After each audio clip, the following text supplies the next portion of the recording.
어제 뉴스 보셨나요? 한미 금리 역전. 이게 도대체 이게 무슨 일이고 어떻게 되는지 너무 궁금해서 제가 기사를 이제 찾아봤더니 이번이 네 번째래요. 뭐 금리 역전 현상은 항상 일어나는 거고, 네. 그리고 또 그거 보면서 제가 어저께 밤에 그런 생각을 했었어요. 아이고 또 시작들 하겠구나. 어떤 시작이요? 또 이제 폭락, 대폭락, 이제 큰일 났다. 금리 역전 현상 가지고 가스라이팅 얘기를 분명히 할 거다. 그래서 이제 금리가 오르면, 그러니까 공식처럼 집값이 떨어진다라는 게 네. 정말 과거에도 그랬는지 네. 정말 궁금하고요. 금리 역전이 정말 이런 일 이후에 무슨 일이 있었는지도 궁금하고 그 시기별로 뭐였는지 그 날짜도 한번 먼저 체크를 한번 해보는 게 좋을 것 같아요. 그래서 저는 어저께 그 방송이 아니라 금리 역전 하는 거 보고 이 생각을 했어요. 니네들 잘 걸렸다. 왜 잘 걸렸다고 표현했냐면, 이게 금리 인상하면은 뭐 어떻게 된다 하다가 이제 더 나아가서 금리가 역전되면은 큰일 났다 뭐 이렇게 생각하시는 분들 되게 많았잖아요. 네, 그러면서 네, 네. 이제 각종 이론적인 근거들을 갖다 댔단 말이에요. 제가 볼 때는 그 이론적인 근거들을 너무 근거로만 가지고 갖다 붙이려고 하는 경우가 많았었는데, 오히려 이번 금리 역전 현상은 여러분들한테 계속해서 본인들이 얘기했던 수많은 그 어떤 논리적인 근거, 그걸 가지고 한 번쯤 반박할 만한 내용들을 내가 얘기할 수 있을 만하게 게 있겠다, 이 생각을 좀 잠깐 했었어요. 한미 금리 인상이 역전됐다고 하는데 역사상 이번이 네 번째라고 합니다. 네, 네 번째. 그래서 네 번째인데 그래프 보면서 얘기해도 될까요? 봤더니 지금 1기가 96년 6월 네네. 그 기억하시고요. 지금 부룡님 또 설명해 주실 거예요. 네네. 두 번째는 2004년 6월, 세 번째가 15년 12월, 그리고 이제 오늘이 네 번째입니다. 그러면 정말 1기 때 또 투자를 하셨죠? 96년이면은 네. 바로 입사 전이라 네. 투자를 했다라기보다는 네. 엉덩이 들썩들썩할 때였었어요. IMF 오기 직전에 엉덩이 들썩들썩할 때였던 저도 거고. 기억이 납니다. 저도 IMF 세대이기 때문에 같은 노포예요. 네. 어땠나요? 제 기억으로 이게 아마 이때 얘기를 하시는 분들이 거의 없을 거라고 저는 생각을 하는데 96년. 네, 96년 같은 경우는 96년, 97년 이때 했고 있는 기억 중에 하나가 뭐냐면, 사실 그 이전부터 좀 얘기를 좀 해야 돼요. 네, 왜 그러냐면 우리가 잘 알고 있는 지금 이제 한참 이슈가 되고 있는 것 중에 하나가 뭐냐면은 일기 신도시잖아요. 맞다. 일기 신도시가 90년대 초반에 입주를 시작했을 때란 말이에요. 90년 초반, 네네. 91년부터 입주를 했었죠. 네, 바로 이제 96년도, 97년도 요때쯤을 얘기를 좀 하려면은 그 일기 신도시를 빼놓고는 얘기 안 할 수가 없어요. 아, 그렇구나. 네, 그래서 이 시기에는 당시 그 대통령이 김영삼 대통령 시절이었잖아요. 그렇죠. 그래서 김영삼 대통령이 부동산 정책을 거의 내보내지 않았을 정도로 시장이 안정기였었어요. 아, 안정기였구나. 그쵸. 네, 안정기였다가 제가 어렴풋이 기억하기로는 96년, 97년에 부동산 가격이 사실상 올라가는 분위기가 싹 나타나고 있었어요. 아, 올라가는 분위기. 네, 청약시장이 막 과열되기 시작하고, 그러니까 네, 뭐냐면 맞아요. 그 이전까지는 신도시 분양으로 인한 그 과도 공급, 뭐 이런 것들이 어느 정도 시장에 영향을 미쳐가지고 네. 어떤 면에서는 시장이 굉장히 안정적으로 가다가 이게 이제 어느 정도 시간이 지나니까 또 그만큼 바뀌었잖아요. 그러면서 분위기가 달라지는 시점. 네. 그래서 오히려 이 시기에 금리 인상기, 금리 역전기는 오히려 부동산 시장이 상승하려고 하는 모습이 좀 나타나고 있었어요. 상승하려는 모습이 보였는데 네, 그랬는데 금리가 역전. 네, 금리가 역전되는 현상이 나타나면서 그때 이제 외국의 분위기가 별로 좋지가 않았죠. 아, 외국의 분위기가. 네, 외국의 분위기가 별로 좋지 않고 그러면서 그게 이제 아마 우리가 많이 알고 있는 것 중에 하나가 말레이시아 사건이 있었어요, 당시에. 진짜 옛날 얘기다. 네, 말레이시아 사건이 나타나고 뭐 그다음에 태국의 뭐 바투아 위기 나타나고 맞아, 동남아. 동남아 위기죠. 위기가 나타나면서 그 위기가 우리나라랑 연결이 딱 되고, 연결이 되면서 그게 이제 흔히 말하는 우리가 알고 있는 IMF 외환위기가 왔잖아요. 네네네. 그러니까 사실상 내부 상황으로 보게 되면 금리 인상이 집값이 살짝 오르던 시기였었어요. 아, 집값이 올랐다. 오히려. 금리가 역전했는데도 올랐다. 그러니까 금리가 역전하면은 이제 사람들은 그걸 갖다가 어떤 식으로 연결을 시키느냐라고 한다면, 근데 금융위기가 왔잖니. 금융위기가 아니라 이제 정확히 말하면 외환위기죠. 외환위기가 왔잖니로 이제 연결시키는 경우가 상당히 많은데, 그거는 제가 볼 때는 그 당시에 시장 환경을 얘기를 하게 된다라고 하면 더 복잡해지기는 하는데, 그 시장 환경 상황이 당시 신흥국들을 급격히 흔들던 시장이었거든요. 아, 신흥국을. 네, 신흥국 자체는 괜찮았던 끝났던 시장이었는데 신흥국을 굉장히 급격히 흔들던 시장이었기 때문에 우리나라가 거기에 파도에 휩쓸려 버렸던. 그렇죠. 우리도 그때 신흥국이었으니까. 네, 신흥국에서 휩쓸려 버렸던. 그러니까 금리 인상, 그러니까 금리 역전이라는 현상 때문에 그런 결과물이 나왔다라고 말하기에는 서로 인과관계가 좀 애매한 그런 부분이라고 저는 말을 할 수가 있어서 이번하고도 비교하기는 조금 애매한 시기가 바로 그때 시기였지 않았을까. 비교를 하기는 좀 애매한 것 같아요. 애매한데 그러면 이제 첫 번째 같은 경우에는 네. 지금 이게 금리가 이제 역전이 되고 나서 조금 우리나라 시장의 부동산이 조금 올랐다. 그런데 이제 두 번째가 네. 사실 금융위기 전 네. 그리고 정말 우리나라 부동산의 일대 상승기 네네. 최대 상승기 그때 이제 노무현 정권 때 일이거든요. 그때 정말 최고로 올랐을 때가 제가 알기로는 2005년도 강남발 그 다음에 2006년 그때 강북발 이렇게 해서 시기적으로 근데 되게 애매모호한데 첫 번째도 그렇고 두 번째도 그렇고 금리 역전되고 나서 집값이 올랐네요. 집값이 올랐어요. 이게 무슨 일입니까? 이건 어떻게 설명해야 돼요? 이게 그래서 제가 그 금리 인상과 금리 역전 이런 것들이 직접적으로 부동산에 꿀밤을 한데 팡 주는 그런 어떤 그 요소가 아니라고 제가 얘기를 하는 이유가 거기 있는 건데요. 금리 인상이 굉장히 오래되거나 금리 인상의 범위가 과도하게 되게 되면 집값이 떨어지는 거에 대해서는 저도 100% 인정한다니까요. 인정하는데 그 당시 상황이 어떻게 맞물려 돌아갔느냐라를 생각을 하게 되면 금리 인상이라고 하는 시기 이전에 유동성이라고 하는 증가 부분이 있었고 그 유동성이라는 증가 부분이 어느 정도 계속 이어지고 사람들이 욕심이 갖다 붙으면서 계속 집값은 올라갈 수밖에 없는 구조가 그때 흔히 말하는 그 서브프라임 모기지 사태 오기 전까지 계속 이어진 거거든요. 네. 그러니까 그 당시에 금리 인상이 그 한미 금리 역전이 나타났다라고 얘기를 하는 부분이 결과론적으로 한 몇 년 후에 2008년도 때는 그렇죠. 문제가 있었던 거는 맞으나 네. 그 이전까지는 오히려 우리나라 시장 같은 경우는 금리가 오르더라도 집값이 올라가는 결국 유동성 증가 부분이 더 큰 영향을 미쳤다는 얘기예요. 금리보다 유동성이 더 큰 영향이었다. 지금하고 똑같네요. 그렇죠. 아. 그러니까 지금 저 같은 사람이 뭐 많은 분들이 저보고 이제 그런 얘기를 한다라고 저도 이제 씁쓸하게 얘기를 하는데 참 집값 올리려고 애쓴다.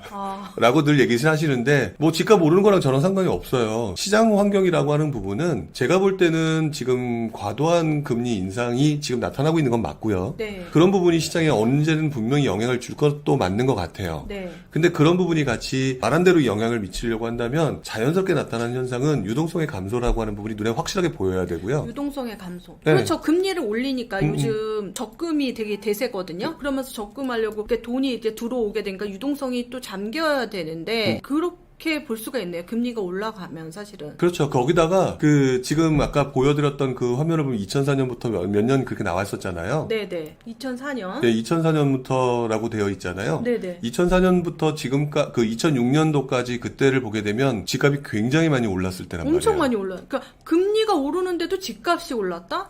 이해가 안 되는데요. 그러니까 금리가 그게 바로 이제 금리 인상 이꼴 집값 하락이라고 그냥 무조건 갖다 붙여버렸기 때문에 그게 그 이해가 안 되는 부분인데요. 당시로 말하게 되면은 오히려 2004년도 같은 경우는요. 우리나라 그 부동산 시장이 1년간 주춤하던 시장이에요. 이때. 네, 주춤하던 시장이었기 때문에 이 주춤하던 시장이 어느 정도 지나고 난 다음에 다시 사람들로 하여금 부동산 시장이 움직일 수 있지 않을까라는 기대 심리가 여전히 이어지는 상태에서 드디어 강남부터 다시 2005년부터 움직이기 시작했거든요. 그러면서 이제 사람들이 갑자기 유동성들이 밀려 들어오기 시작을 하고 이러면서 집값들이 몇 년에 걸쳐서 굉장히 크게 올라 버린 거죠. 근데 이해가 안 가는 게 이렇게 여기서부터 금리가 쫙 올라갔잖아요. 네네. 그러니까 오르는데 사실 집 사는 것보다 은행에 넣어놓는 게 금리가 더 좋은 거 아니야? 라고 생각할 것 같은데도 이 집값이 올랐다는 거잖아요. 여기서 말하는 그 집값, 그 금리가 쫙 올라갔던 거는 지금 자세히 보시게 되면 미국 거예요. 미국 거네요. 죄송합니다. 미국 거예요. 미국 거네요. 그러니까 우리가 자꾸 착각을 하는 게, 그러니까 저는